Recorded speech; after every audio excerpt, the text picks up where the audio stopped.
Hi friends, this is Mandy Singh and I am an IELTS and PTE trainer. Today I'm going to specifically concentrate on PTE training. I basically understand PTE. I'm going to start with the reading section first, even though you all know that PT is basically a Pearson's test of English, which is basically an American body which started this test. It's an online test wherein you have to basically answer all your questions on the computer. There are basically four modules: listening, reading, writing, and speaking. And each one of them has different type of questions and different type of strategies. Based on my experience, what I'm going to share with you is strategies for each kind of different questions, starting with reading section first. So the reading section would have all different kind of questions, from multiple choice, single answer, to multiple choice, multiple answers, reorder paragraphs, and so on. Basically, the amount of questions will be like from 15 to 17, and the total time that will be allotted to you will be around 34 to 40 minutes. So that's roughly around two to 2.5 minutes for each question. I don't want you to spend too much time on basically multiple choice single answers. So we will develop strategies one by one. So that's my first attempt today to basically give you strategies about multiple choice single answer. Starting with the first question, so what I tell a lot of my students is that you should actually first read the question. So what the question is about and the options that you have, because that will give you clarity exactly when you are reading the text. So we'll start with that one. So it says, what is the main reason writer mentions Rowley? So Rowley is here, a noun. Majorly all the questions will be considered a noun or a verb, something like that. So in this case, it is Rowley. And what the options are, because he's a farm laborer. So maybe it's related to something like farm, okay? So definitely there will be something in text about farm. To illustrate about his view of language, so they're talking about language here, so maybe he's using some language. To support the idea that we should be politically correct when talking about animals. Politically correct about animals? Something that we have to drill into and understand what it really means. To bring some humor into his text. So humor. You also have to understand that when you do this, you have to understand the strategy about elimination, because those options which don't make any sense to you, you can just strike them off completely. Okay. So let's start reading the text. Rightly is they call pigs, said Rowley, a farm laborer looking at the valuing animals before passing on to the cow sheds. In Aldous Huxley's novel Chrome Yellow, those who heard his words commented on his wisdom, so he's a wise enough guy. This raises all sorts of questions about language and how we perceive the world. Questions that range from the philosophical to the politically correct use of language, and the question of causing offense, for example, calling someone a pig.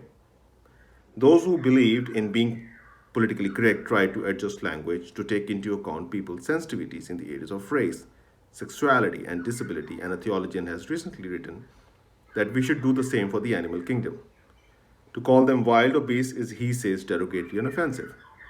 I am all in favor of animal welfare, but in arguing his case, he says that the language is the means by which we understand and conceptualize the world around us. But is it? Isn't it the other way around? To put it another way, very simple way, do you believe that the language you use has made you think of the world in a certain way? Or that you have an idea of the world as it is and your place in it, and you use language and understand and describe it? Is Rowley's wisdoms based on his many years working with farm animals, and what he has seen is just pigs being pigs, and there's nothing more to be said? Or has he decided that the name pig suits these creatures because they behave piggishly? If we cleaned them up, taught them table manners, and made them wear a tie, would we have to call them something else? So now I'm going to break down these texts into small packets for you to understand. So as we have read the text.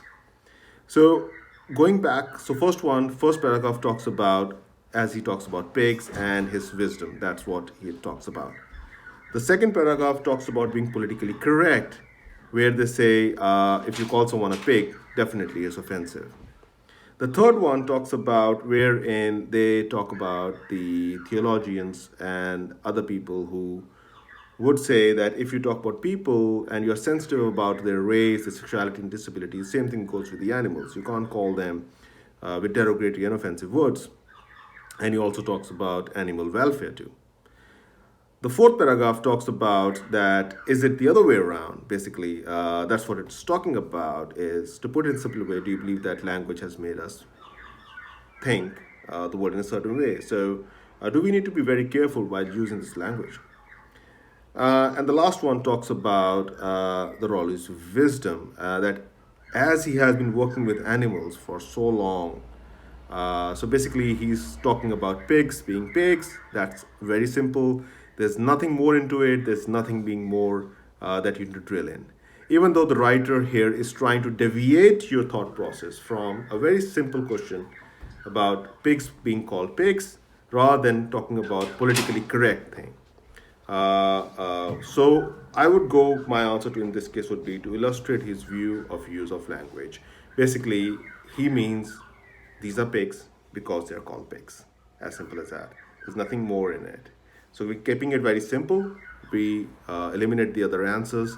Because he's a farm laborer, doesn't really make any sense. Because we know he's a farm laborer, but that has nothing to do with him making this comment. To support the idea that we should be politically correct when talking about animals, don't really think so at this stage, because this particular paragraph doesn't has nothing to do with any international view about it. It's just about very simple text talking about a simple question. Rowley's mentioned by the writer, and why was Rowley mentioned? And lastly, to bring humor into his text. I don't really think so, because he wasn't really happy with them calling pigs as pigs. It was more like they did some action, which was a repercussion of Rowley saying pigs as pigs. So this is my first attempt at this one. Do let me know your views, guys, and do let me know your comments about it. I need your feedback to actually create these videos. It does take a lot of time to do that. I'll be doing this very regularly now, so you'll see forthcoming videos about and breaking down them into further strategies. Thank you for now. Have a nice day. Bye.